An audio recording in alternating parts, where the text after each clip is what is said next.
The purpose of this video is to demonstrate a very special quiz lockout system that is designed to enable the moderator to determine when players can ring in. And basically, just like the Jeopardy TV show, players are not allowed to ring in until the moderator presses their button. That can either be the button on the main control console or the button they hold in their hand. And we'll describe how this system works, and we'll start off with showing that after the question's been asked and players are able to ring in, the moderator presses the moderator button. This big light comes on that all of the players can see, and then they know that they can ring in. The first player rings in, their light comes on, everybody else is locked out. And that person's light will stay on until the moderator clears the system by pressing the moderator button again. Well, it's also true for the other team.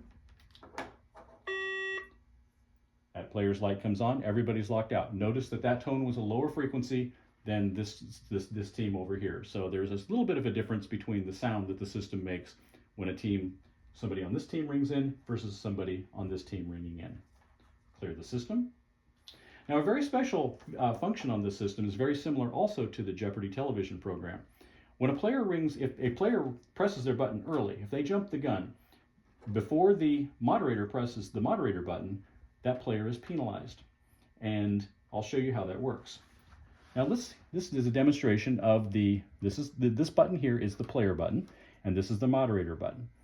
The player presses the button and has it held down while the moderator presses the moderator button. Now notice that the player did not come in.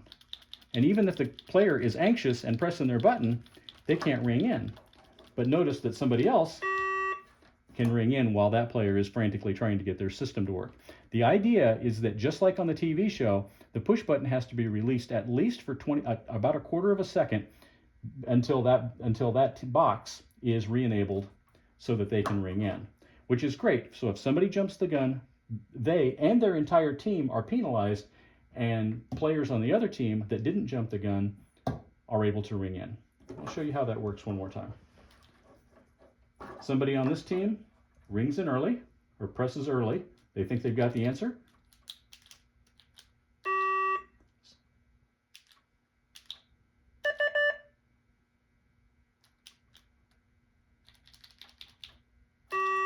And as you saw just there, it didn't work until I let go of my thumb and then pressed it after at least a quarter of a second had gone by.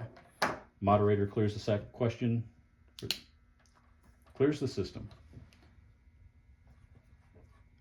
Another special feature with this is if the moderator asks a question and a sufficient amount of time has gone by, if the moderator presses the button again, it makes a special time's up sound. That locks everybody out and takes the system back to a pause mode so that nobody can ring in until they press their button again. An important thing to note is that this system can also be used with our high visibility lights. That's this light right here. Now this is an option, and just want to make sure that people are aware that this is possible. I'll show you how this works. These boxes are perfect for a classroom environment. The light is bright enough for a classroom, and they work perfect for that type of situation. But in this situation, we might have an application where we're on a stage, or you want to have bigger lights. And this is how it works. This is a player button here. The player is enabled. And this light is very similar to this light over here, but it's much, much brighter, much more visible in a larger room. We have a red light available, and we have an amber light available. So either one is possible. This system it's designed to be used with anywhere from a total of 4 players per team up to 6 players per team. So it'll accommodate a total of 12 players. It comes with a control console. These are optional. Take these out of here. It comes with a collection of hand buttons for the players, just like you see here. It comes with a collection of hand buttons. It comes with the player boxes. You get reds for one team, greens for one team and reds for another team. And we got a main control console, the power adapter. It comes with a button with a 10-foot cord, so the moderator can walk around and still be able to control it. And all of this is packed in a very nice, very durable carrying case. And everything fits neatly inside the carrying case. If you have any questions, contact us at Novel Electronic Designs or buzzersystems.com. We'd be glad to answer any questions.